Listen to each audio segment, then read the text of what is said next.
Bien, veo que Marta está alzando la mano. Sí, buenas tardes, Juan José. ¿Se me escucha? Sí, Sí, ahora sí, se ve el sí, bastante micrófono por bien. allá. Sí, o sea, el problema que yo le veo es que al vernos como los únicos seres racionales y que portadores de alma, estamos, o sea, no vemos a los animales como pares, ni a la naturaleza, ni a nuestro entorno como algo que debemos cuidar, sino más bien como algo que nos va a servir y de lo que debemos usar, cuando debería ser un equilibrio, porque sin ellos tampoco podemos existir nosotros. Ujú. Bien, Marta, muchas gracias por esa reflexión. Claramente, estas perspectivas antropocéntricas han desplegado lógicas instrumentales, cosificantes, objetivantes hacia los demás animales, la naturaleza, pero además lo interesante es que se configuran dicotomías, se configura la dicotomía razón-emoción, humano-animal, naturaleza-cultura, barbarie-civilización, masculino-femenino, en este caso, siguiendo la lógica aristotélica, se configura la idea de lo animado y lo inanimado. Y esto marcaría la epistemología de Occidente.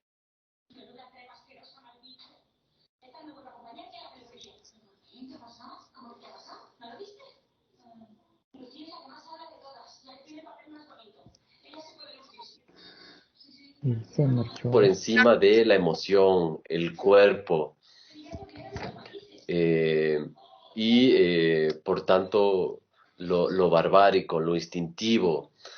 Entonces es interesante señalar este desarrollo de la psicología en ese sentido. Veo que Cristóbal también quiere intervenir.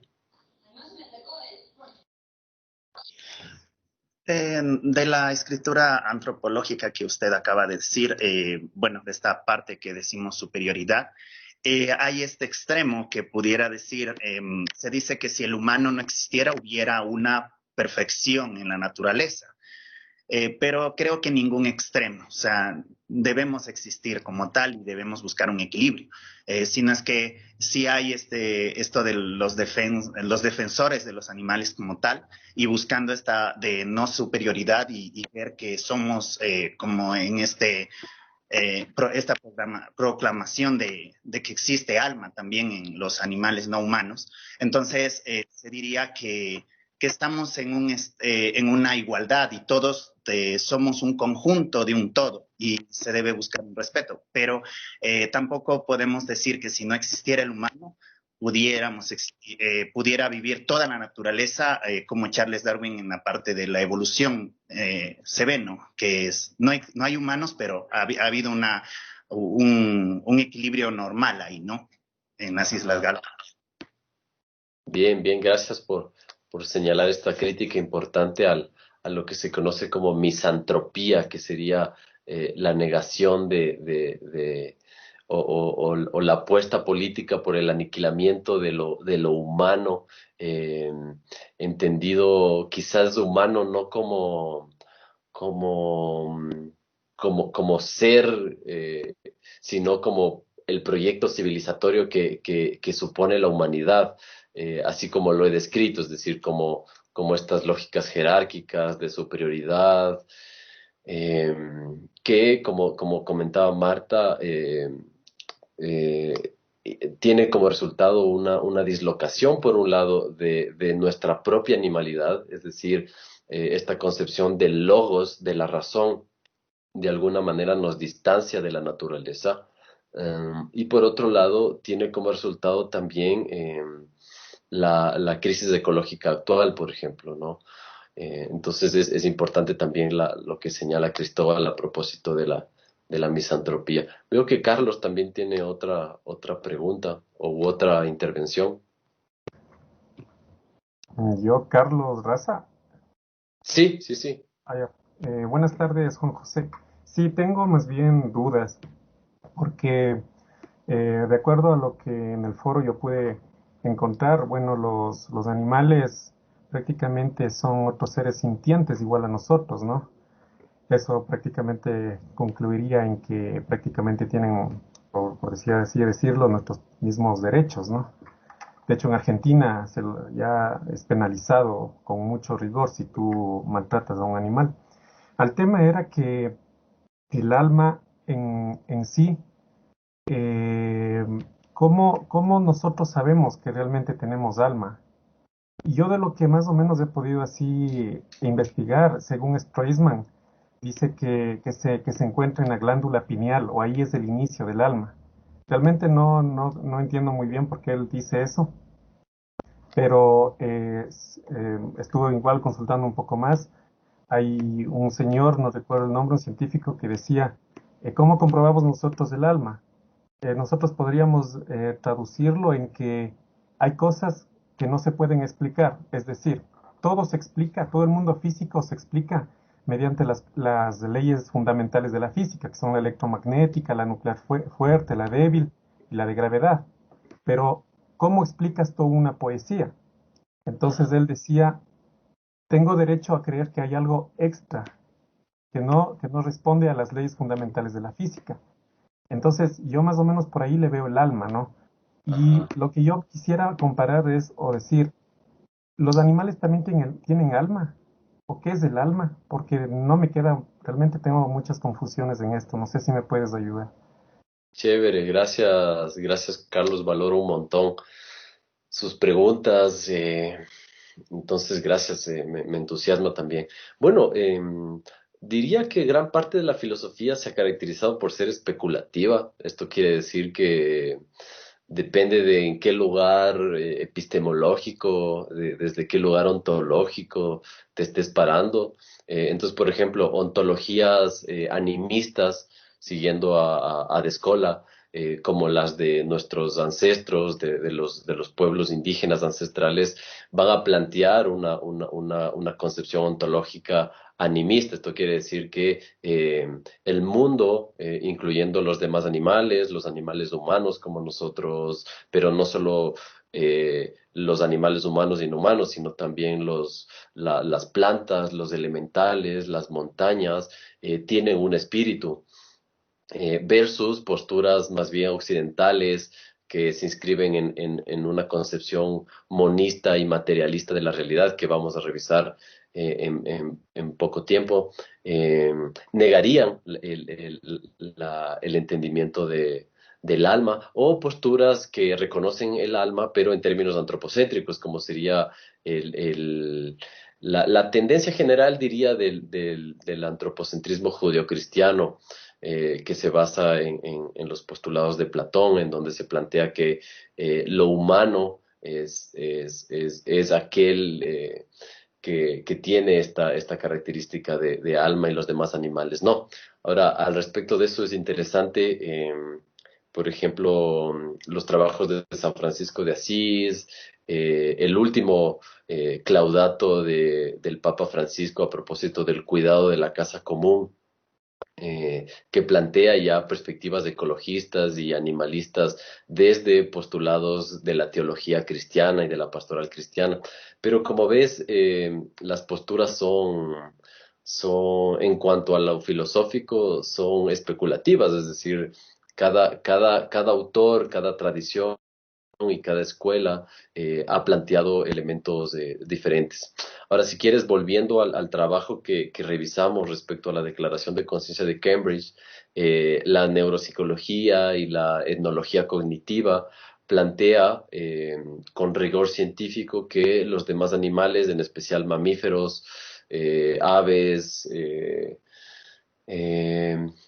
y reptiles tienen conciencia, y no solo tienen conciencia, sino que son capaces de tener lo que en psicología cognitiva se llama pensamiento abstracto, o metacognición, es decir, hay algunos mamíferos avanzados en el sentido jerárquico de lo que hemos venido criticando, como los delfines o como ciertos chimpancés que son conscientes de tener conciencia, por ejemplo, que es algo bien interesante.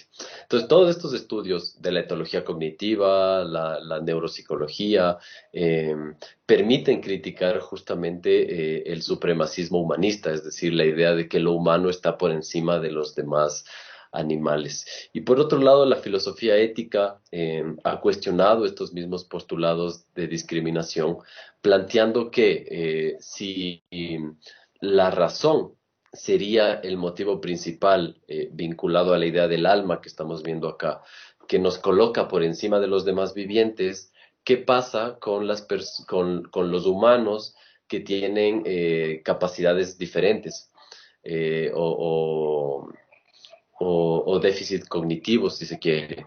Entonces, estos filósofos como Peter Singer, que vi que algunos de ellos, que algunos de ustedes lo mencionaron en sus textos, plantean ya ahí una falacia lógica, dice Peter Singer, a propósito de que si el postulado es que las personas o los seres que son conscientes y que tienen un cierto nivel de inteligencia y de cognición son superiores, dice, ¿qué pasa con los mismos humanos que dentro de ciertos subgrupos no entran en esta categoría normativa?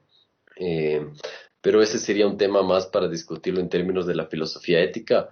Eh, Sé que es bien interesante, pero les pido que volvamos ahora a propósito del alma y quizás para cerrar, Carlos, eh, desde lo que estamos viendo, el alma acá se va a traducir como psique o como conciencia. Y como bien decías, hay cierta literatura en especial sobre los estudios modernos sobre la conciencia que localizan a la conciencia en el tálamo y, para ser más precisos, en la glándula pineal y pituitaria. Entonces, eh, es en este lugar, eh, si se quiere, neuroanatómico, en donde se localizaría la expresión material del alma. Pero recuerden que acá estamos peleándonos con estas dicotomías en torno a la mente y al cuerpo, entre la materia y la conciencia. Entonces, gracias, Carlos. Es una pregunta súper amplia. Veo que Shirley tiene otra intervención. Buenas noches, ¿sí se me escucha? Sí, Shirley. Ya, solamente por acotar sobre Aristóteles, Ajá. eh, que él decía que divide al alma o a los seres como inanimados y animados. Y en los Ujú, inanimados tenemos, por ejemplo, las rocas, la lluvia, y en los animados él los subdivide entre plantas y seres vivos. Y ujú. los seres vivos los divide en animales y en humanos. Entonces, referente al alma, él decía que los seres vivos, o sea, los animales y los humanos, se caracterizan por eso, por su capacidad de sentir. Entonces, eso. Mm. Bien, gracias, Shirley, por ese resumen a propósito de la concepción aristotélica del alma. Y veo que Carol también tiene otra intervención. Buenas noches, Juan José. Buenas noches, Eh, Carol.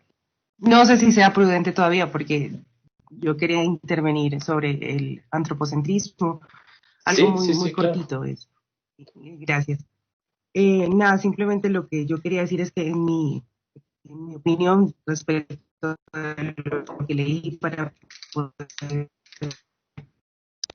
realizar el ensayo, al final el antropocentrismo es, entre comillas, por la entropía que produce el mismo.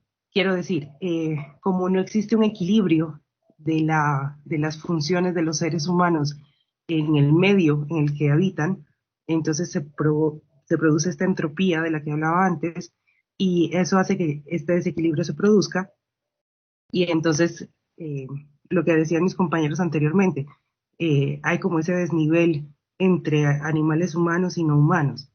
Eh, Era simplemente eso lo que quería comentar antes. No sabía si venía todavía a cuento, pero gracias por No, permitirme no, hablar. sí, gracias, Carol. De hecho, las investigaciones a propósito de la crisis ecológica han denominado a antropoceno y capitaloceno a esta nueva época, en donde antropoceno designa justamente este periodo en donde la intervención del hombre, para ser más preciso, y del hombre burgués, blanco, europeo, heterosexual, es decir, la norma de lo que se considera como realmente hombre, desde estas lógicas antropocéntricas o los estudios de género llamarían falocéntricas o androcéntricas, serían las causantes de esta debacle civilizatoria y de esta crisis ecológica. Entonces, gracias por la intervención, Carol. Veo que Juan quiere compartir también. Juan Minda. Sí, exactamente. Buenas noches. Usted manifestó que se ubicaba o que el alma tenía relación con la conciencia. Ujú. Entonces, y también nos indicó que había un lugar específico en el cerebro donde se ubicaba esta conciencia.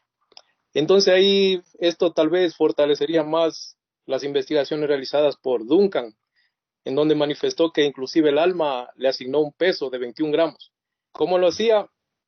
Pesaba a los que estaban enfermos terminales, los pesaba en una cama diseñada para eso, y una vez que morían, las personas daban un peso menor de 21 gramos.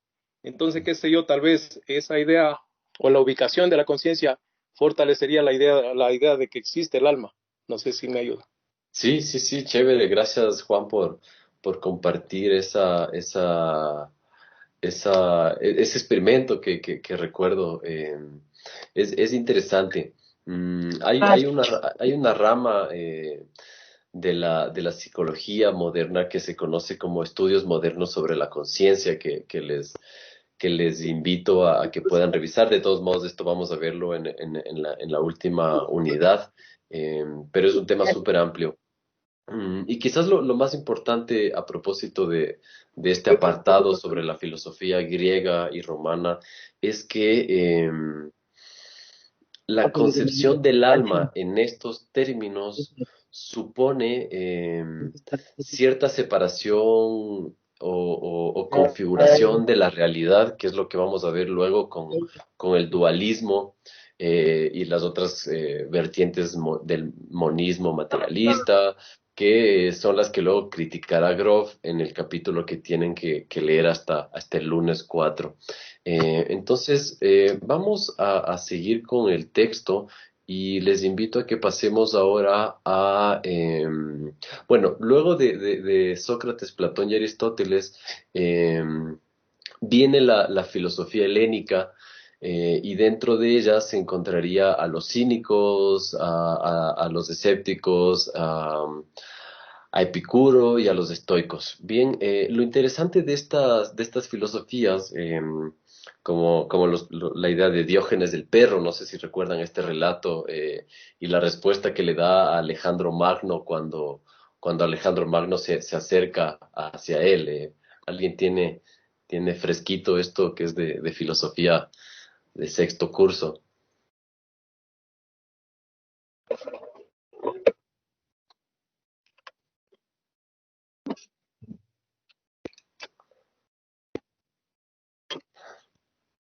Veo que Isabel tiene la manito alzada, no sé si es para responder a esto o estaba... Ah, ya la bajó. O sea, no era para lo que acaba de decir del perro, sino para lo de lo estoicismo, cinismo, escepticismo y epicureísmo. Claro, claro, por favor. No, Bueno, ¿puedo decir breve así como que de cada uno o solamente hablo de uno? como gustes. Bueno, lo que sé sobre el estoicismo es que ellos crean el concepto de destino a partir de dos principios que posee la materia, activo y pasivo. El activo, la fuerza que genera los cambios, y el pasivo a través de quien se actúa para generar estos acontecimientos. El cinismo, en cambio, se entiende como la búsqueda enteramente de la felicidad. Eh, a ver, ¿qué otra más? Ellos no confiaban en los sentidos. El escepticismo no confiaba en la percepción sensorial como lo hacía Platón y procuraban más de la evidencia. El epicureísmo, en cambio, buscaba es la continua búsqueda del placer. Y pues buscaban la activación de la sensación, fuente del conocimiento y la pasión. Eso puedo Bien, compartir así en resumen de todos. gracias Isabel. Y para todos y todas, a menos que quieran responder lo de Diógenes del perro, ¿qué factor común encuentran en la filosofía helénica a propósito de lo que nos comenta Isabel?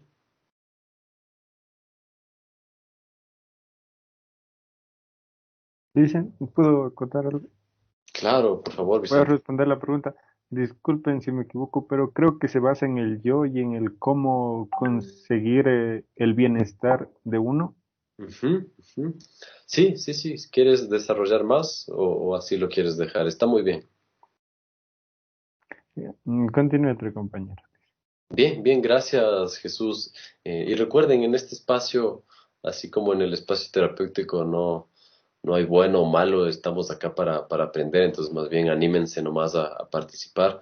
Bien, entonces, como señaló Jesús, eh, estos filósofos ponen un énfasis importante en el proceso interno, si se quiere, en el tratamiento del alma a través de sus concepciones del mundo.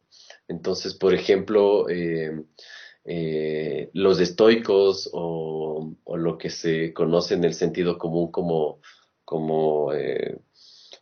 posturas estoicas, tendría que ver bastante con el budismo, de hecho, que se asemejan a postulados que plantean en última instancia cierta relación ecuánime con la realidad. O el cinismo, nos decía Isabel a propósito de la búsqueda de la felicidad, esto a veces se traduce de forma peyorativa en el sentido común como ser muy cínico o entendido también como ser muy egoísta. En cualquier caso, lo interesante de esto es que siguiendo mi línea argumentativa respecto a Diógenes del Perro, cuenta el relato filosófico de que se acerca Alejandro Magno y que le pregunta qué necesita. Diógenes era un filósofo reconocido, Alejandro eh, buscaba consejo, y Diógenes le dice que te quites, me obstruyes el sol, le estás haciendo sombra. Entonces, claro, Alejandro Magno se sorprende y lo interesante de Diógenes es que da cuenta de esta postura filosófica de la simplicidad y de la vida, bueno, la vida de renunciante, la vida monástica, que es algo que es muy común también en las filosofías orientales, eh, pero que además permite ubicar a las posturas cínicas como esta práctica ascética, si se quiere, de abandono de lo material que tiene como último fin el encuentro con uno mismo, o como decían, la búsqueda del yo en términos del bienestar, o como se diría acá en las filosofías indígenas, el buen vivir, el lali causai. Bien, entonces, ese sería un salto importante. En este sentido también la idea de la virtud y de lo virtuoso comienza a aparecer en estas tradiciones y vamos a ver que se ubican también, como había dicho ya, ciertos ejercicios o prácticas psicoespirituales.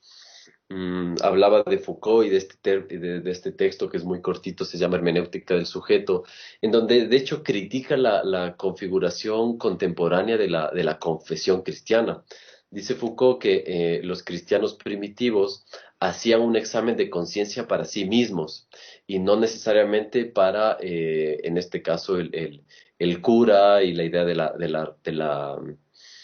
la redención de los pecados, sino que el conócete a ti mismo de Sócrates estaba atravesado por una práctica de autoconciencia o de evaluación del alma. Eh, y a esto se atribuye cierta tendencia monástica o ejercicios espirituales de estos cristianos primitivos o estos primeros filósofos cristianos ampliamente influenciados, como decía, por el estoicismo. Bien, entonces acá comienza a generarse una división importante en términos del logos, entendido como la razón, y la fe o el dogma. Es decir, la filosofía se separa de la teología, la razón se separa de la fe, y de la religión. Es decir, se instituye otra dicotomía en términos de ciencia y religión, o filosofía y teología. Bien, entonces, ¿quién quisiera en ese orden de ideas eh, hablar acerca de la ciencia del alma en la Edad Media, siguiendo esta lectura bastante elemental?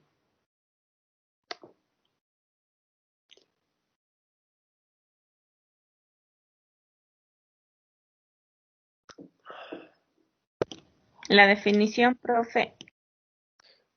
No, no, lo que quieran compartir a propósito de la concepción del alma en la Edad Media, a propósito de los filósofos cristianos, que como les había comentado, se atribuye a ellos una suerte de neoplatonismo, es decir, el cristianismo tal y como se entiende en Occidente parece haber tomado ideas de Platón, pero en general lo que quisieran compartir respecto a este apartado para quienes están siguiendo el texto.